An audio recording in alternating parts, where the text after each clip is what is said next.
Alternate side parking rules are in effect early this year in Binghamton because of the snow. And Truth Farm is now introducing a student chapter to educate youth about substance abuse and drug addiction. The new facility is scheduled to be operational in the first quarter of 2017 and is expected to bring more than 150 jobs to the area. Bailey says it's the popularity of vinyl that's bringing generations together. She says the Nursing Memorial in D.C. is an excellent depiction of how the nurses work. Baseball fans come to Cooperstown from all over the country for induction weekend, and it's not just a big weekend for the fans, but also a busy weekend for local businesses.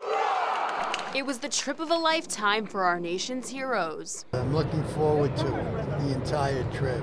A group of 54 veterans headed to Washington, D.C. with Twin Tiers honor flight. We didn't get anything after Korea, so I guess this is it. They received a warm welcome upon arrival. Thank you, sir.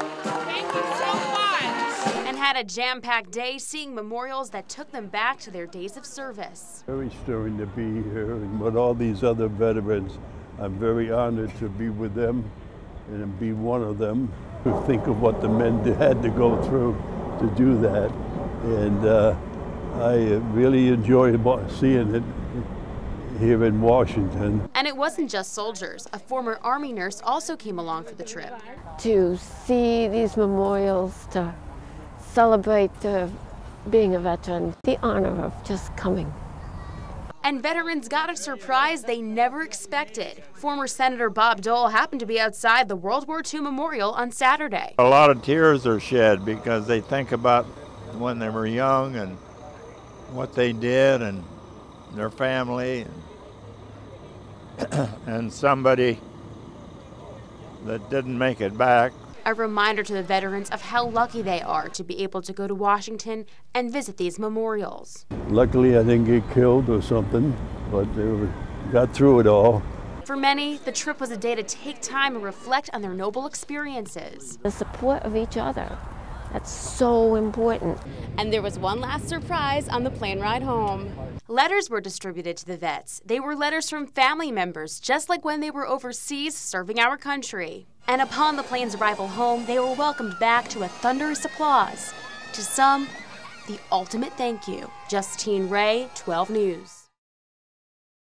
Kevin Carroll is the second man to die in custody in the Broome County Jail in less than 2 years. He died September 30th. He was awaiting trial after being convicted on a murder charge and possession of controlled substances. What was the illness that he had? I can't give you that yet because autopsy is still pending and the pathologist is waiting for the toxicology reports. Carroll was first taken to UHS Wilson Hospital on September 27th. The doctor felt he should be in the hospital, sent him there, and he unfortunately passed away, his illness. Carroll's death comes after the death of another inmate named Saladin Barton, who also died in custody. Sal Barton was the first person to die in 5 years. In that time period, 20,000 people stayed here.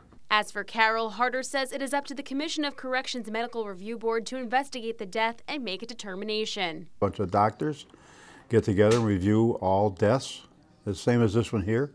We'll put all the medical records together from the hospital. Sheriff Harder says that many times inmates come to the jail with pre-existing health conditions, and that's why nurses are there around the clock. If you worked here as a booking officer and heard all the problems that they have, their health problems, and the treatment they're not getting on the street because they have no medical insurance and so forth, you'd see what it's like. In the town of Dickinson, Justine Ray, 12 News.